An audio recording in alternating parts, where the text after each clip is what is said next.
72ാമത് Nehru trophy വള്ളംകളി ഉദ്ഘാടനം ഇന്ന് ഉച്ചയ്ക്ക് 2-ന് മുഖ്യമന്ത്രി വി.ഡി. സതീശൻ നിർവഹിക്കും. 71 വള്ളങ്ങളാണ് മത്സര രംഗത്തുള്ളത്. ഉദ്ഘാടന ശേഷം പങ്കെടുക്കുന്ന വള്ളങ്ങളുടെ മാസ്റ്ററിൽ ചുണ്ടൻ വള്ളങ്ങളുടെ ഹീറ്റ്സ് മത്സരവും നടക്കും. വള്ളംകളിയോടനുബന്ധിച്ച് ജില്ലയിലെ വിദ്യാഭ്യാസ സ്ഥാപനങ്ങൾക്കും സർക്കാർ ഓഫീസുകൾക്കും അവധി പ്രഖ്യാപിച്ചിട്ടുണ്ട്.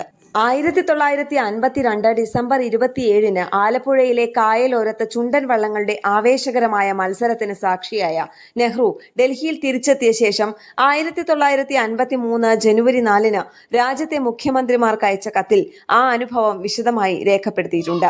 വള്ളംകളി ഒരു സാധാരണ കായിക മത്സരമായി മാത്രമല്ല, തിരുക്കൊച്ചിയുടെ സാമൂഹിക ജീവിതത്തിന്റെ സവിശേഷ ഭാഗമായാണ് നെഹ്റു കണ്ടത്. നീളമേറിയ സ്നേക്ക് ബോട്ടുകളിൽ 100-ലേറെ പേർ അണിനിരക്കുന്നതും തുഴച്ചിലുകാർക്ക് ആവേശം പകരാൻ ചിലർ വള്ളത്തിന്റെ മധ്യഭാഗത്ത് നിൽക്കുന്നതും മത്സരത്തിനിടയിലെ ആർപ്പുവിളികളും കാണികളുടെ ആവേശവും അദ്ദേഹം കത്തിൽ വിവരിച്ചു.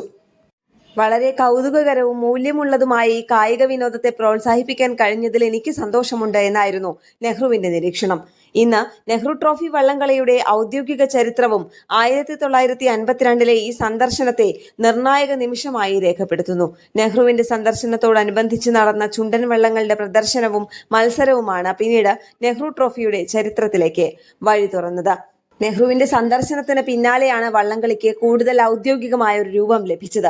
1954-ൽ പ്രധാനമന്ത്രിയുടെ ട്രോഫിക്കായുള്ള വള്ളംകളി സംഘടിപ്പിക്കാൻ നടപടി ആരംഭിച്ചു. നെഹ്റുവിന്റെ മരണശേഷമാണ് മത്സരം നെഹ്റു ട്രോഫി വള്ളംകളി എന്ന പേരിൽ അറിയപ്പെടാൻ തുടങ്ങിയത്.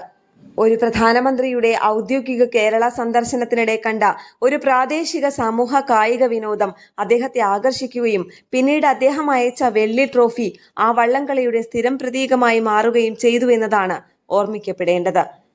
പുന്നമടക്കായലിൽ നടക്കുന്ന നെഹ്റു ട്രോഫി ലോക ശ്രദ്ധ നേടിയ കേരളത്തിന്റെ 100-ലേറെ അടി നീളമുള്ള ചുണ്ടൻ വള്ളങ്ങളിൽ 100-ലധികം തുഴച്ചിലുകാർ താളത്തിനൊത്ത് തുഴയുന്ന കാഴ്ച കേരളത്തിന്റെ സാംസ്കാരിക പൈതൃകത്തിന്റെ ഭാഗമായും മാറിയിരിക്കുന്നു.